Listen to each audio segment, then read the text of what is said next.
जान से मार देने की धमकियां दे रहे हैं, उन महिलाओं के ऊपर टिप्पणियां कर रहे हैं, 6 FIR 15 साल की एक लड़की पे कर रहे हैं।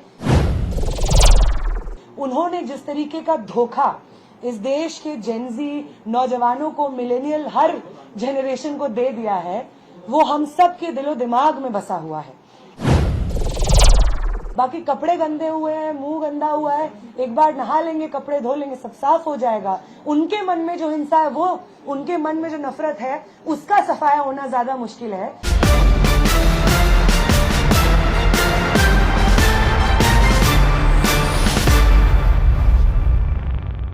उस मांग के समर्थन में, और तीसरा कि वो प्राइवेट एजेंसियां जो शिक्षा व्यवस्था में घुस करके लगातार इस तरीके के मिसमैनेजमेंट को, इस तरीके के करप्शन को सिस्टमैटिक बना देती हैं, उन एजेंसियों को, TDPL जैसी एजेंसियों को, NTA जैसी एजेंसियों को तुरंत रद्द करके इन परीक्षाओं को कराने की जिम्मेदारी सरकारी संस्थानों को देनी होगी, ताकि जवाबदेही सीधी सरकार से ली जा सके। ये 3 मांगों के समर्थन में आज हम लोगों का मार्च निकल रहा था बिरसा मुंडा चौक से।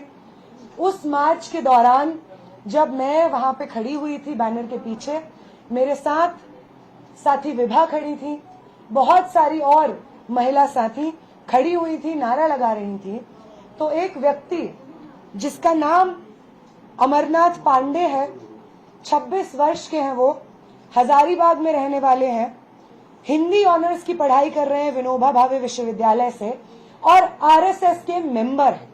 वो व्यक्ति आ करके पीछे से मेरे ऊपर इंक फेंकते हैं सर के ऊपर, और अपने इस क्रिमिनल एक्ट को जस्टिफाई करने के लिए वही करते हैं जो RSS से एफिलिएटेड लोग करते हैं, और वो है धर्म का सहारा लेना।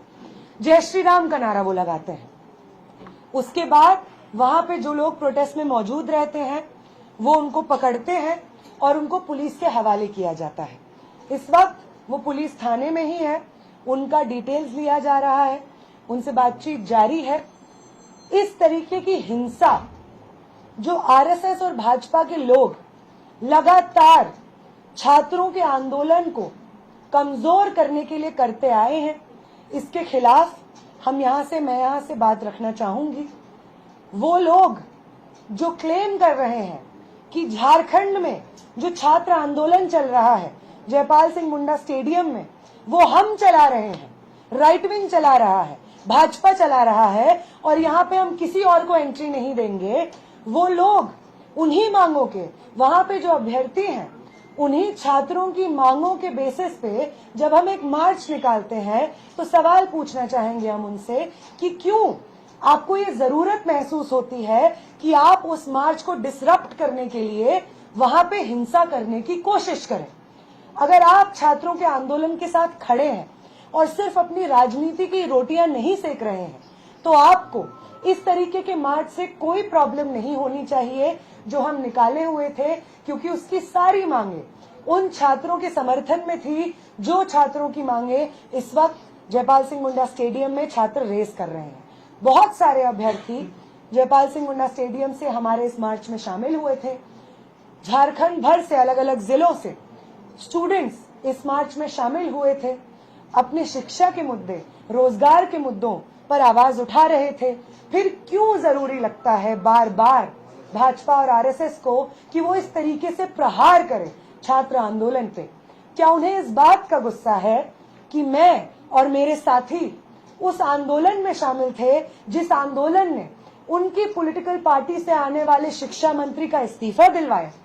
क्या ये एक बदले की भावना से सुचारू रूप से वो जिस तरीके से ऑनलाइन महिलाओं को पकड़ पकड़ के बलात्कार की धमकियां, जान से मार देने की धमकियां दे रहे हैं, उन महिलाओं के ऊपर टिप्पणियां कर रहे हैं, 6 FIR 15 साल की एक लड़की पे कर रहे हैं, इसी नफरत और बदला लेने के एजेंडे से क्या RSS के लोगों को ये बात कही गई है कि आप जाइए और वो तमाम लोग जो जंतर मंतर के आंदोलन में शामिल थे, उन लोगों के ऊपर इस तरीके की हिंसा करिए? ये पहला सवाल है जो मैं चाहूंगी प्रेस के माध्यम से हम पूछे, उठाएं।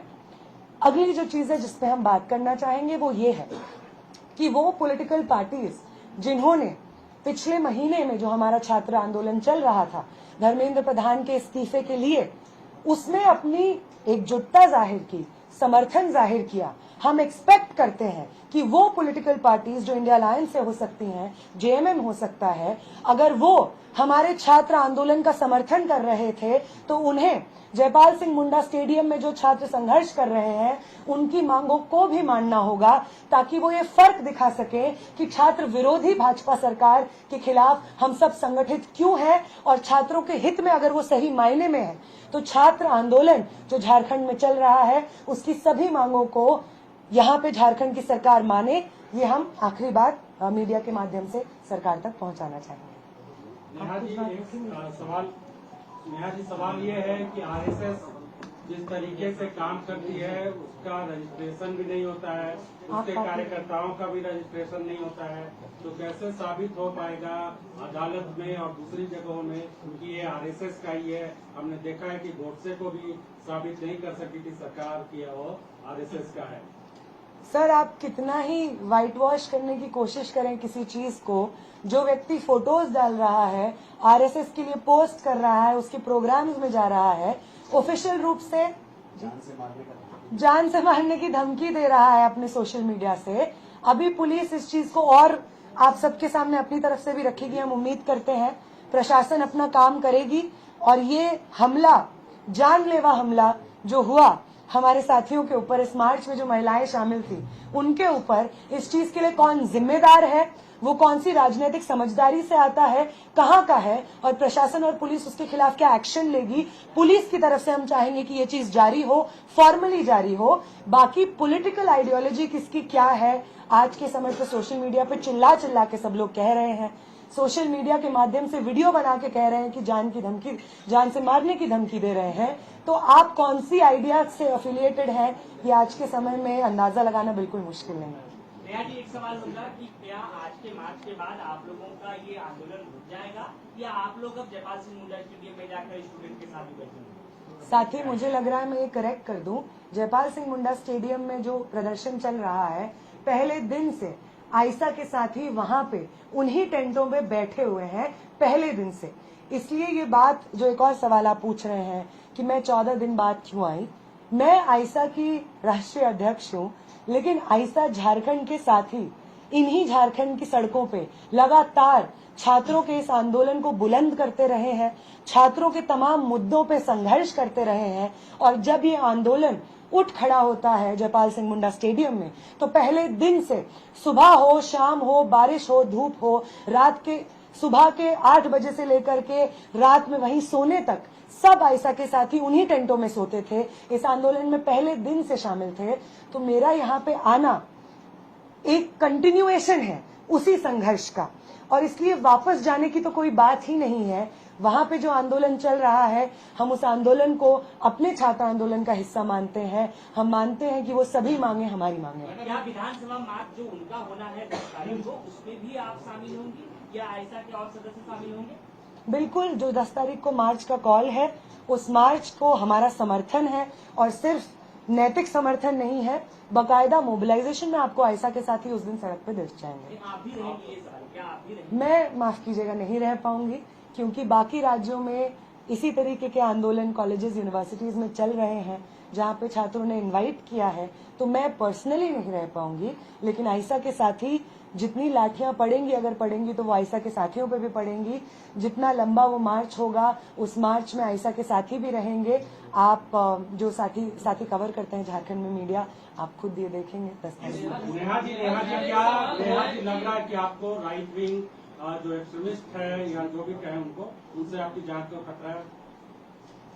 देखिए, अगर जंतर मंतर में 20 तारीख को जो हिंसा हुई, जो स्टेट की तरफ से ऑर्डर पे मैक्सिमम पॉसिबल हिंसा, मैक्सिमम पॉसिबल डैमेज करने का जिस तरीके से आदेश आया, ऐसा लगता है उनके कारनामे से, अगर उससे छात्र नहीं डरे, तो मैं भी एक छात्र हूँ, मैं भी एक स्टूडेंट एक्टिविस्ट हूँ, एक स्याही से हम क्यों डरेंगे? बाकी कपड़े गंदे हुए हैं, मुंह गंदा हुआ है, एक बार नहा लेंगे, कपड़े धो लेंगे, सब साफ हो जाएगा। उनके मन में जो हिंसा है, वो उनके मन में जो नफरत है, उसका सफाया होना ज्यादा मुश्किल है। ये स्याही से छात्र आंदोलन ना कभी डरा है, ना कभी डरेगा। नेहा मैडम, जिस तरह से बीजेपी और आरएसएस इस आंदोलन को पूरा डाइल्यूट करने का प्रयास कर रही है, क्या जेएनजी आंदोलन दोबारा से फिर से खड़ा होगा?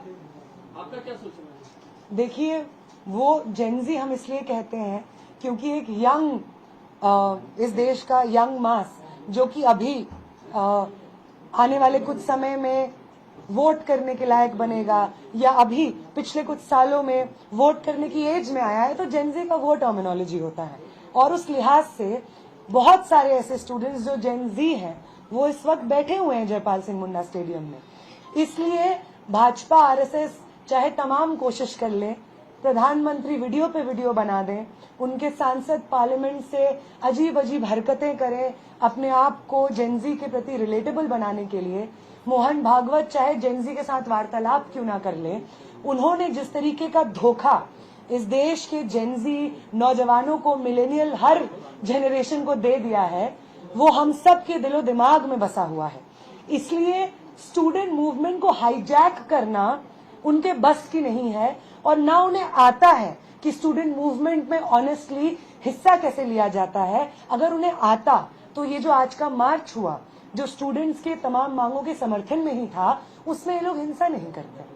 मैडम, आप 14 दिन हो गए आंदोलन का, 14 दिन से जो स्टूडेंट है लगातार आंदोलन कर रहे हैं। उनके नेता दीप्ति जी वहाँ मुंबई में बैठे, वो कह रहे हैं कि हमारा नैतिक समर्थन है, पर कोई बड़ा चेहरा आया नहीं। आप उस मंच में थे, सीजेपी का सपोर्ट या रोल आज के इस मूवमेंट, आपका क्या टेक है? साथ ही मैं सीजेपी से हूँ नहीं।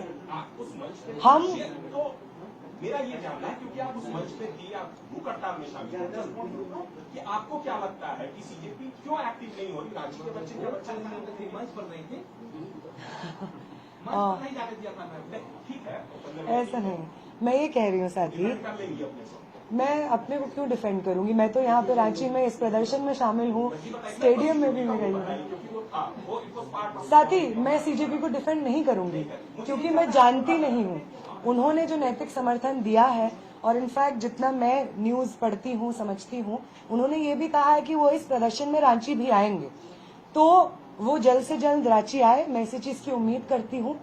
जो समर्थन और जो खड़ा किया था उन्होंने वो मूवमेंट सीजेपी के नाम से और तमाम स्टूडेंट ऑर्गेनाइजेशंस के साथ, उसी मूवमेंट का जो उम्मीद था और छात्रों के साथ खड़े होने का जज्बा था, उसको वो रेप्लिकेट करें और रांची आए। हम यही चाहेंगे, बस इसी की उम्मीद करेंगे। अभी जो मूवमेंट चल रहा है, जहाँ से आई थी, सरकार जो लोग कर रहे हैं बीजेपी के बैकअप से चल रहा है, एजेंडा जंतर मंतर में किया गया, उसका बदला लेने के लिए यहाँ पर किस तरह से किया, आप क्या फील रहे हैं?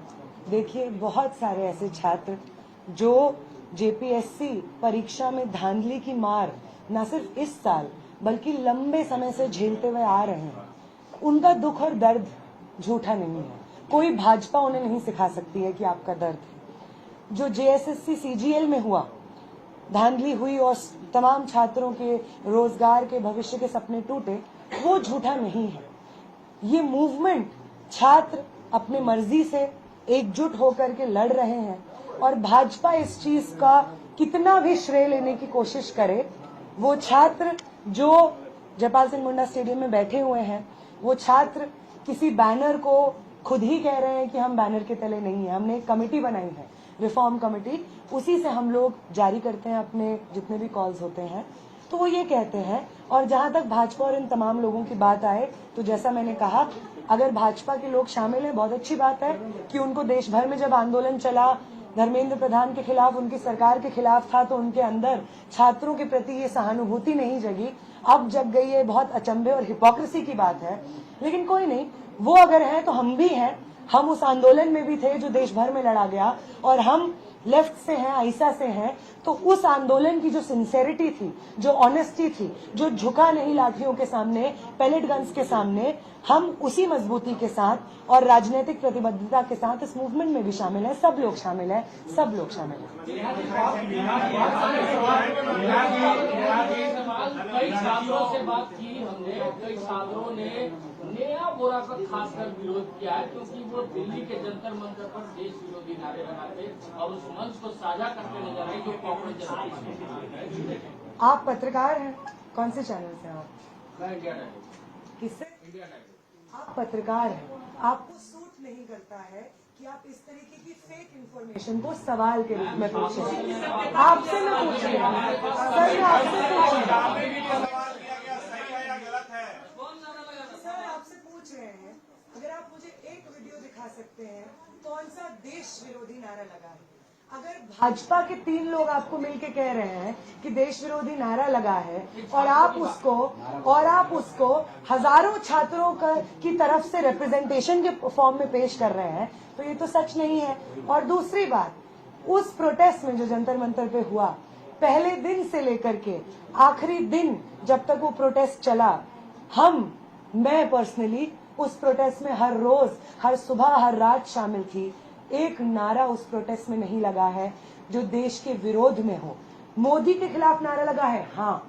अमित शाह के खिलाफ लगा है, हाँ। धर्मेंद्र प्रधान के खिलाफ लगा है, हाँ। ये जनप्रतिनिधि हैं, इनका काम है जनता के मुद्दों को एड्रेस करना, जनता को सर्व करना। अगर ये जनप्रतिनिधि अपना काम नहीं करेंगे तो उनके खिलाफ नारे बिल्कुल लगेंगे। इस व्यवस्था के खिलाफ, शिक्षा व्यवस्था के खिलाफ नारे बिल्कुल लगेंगे। और किसी मंत्री के खिलाफ नारे लगाना, भले ही वो प्राइम मिनिस्टर क्यों ना हो, भले ही वो होम मिनिस्टर क्यों ना हो, शिक्षा मंत्री क्यों ना हो, उसे एंटी नेशनल नहीं कहा जाता है, उसी को सही नेशनलिज्म कहा जाता है। इस देश में सत्ता पक्ष में जो लोग शामिल रहे हैं, उस सत्ता को चुनौती देते हुए हमने इस देश की नई परिभाषा को गढ़ा था। आजादी के आंदोलन का यही मतलब था।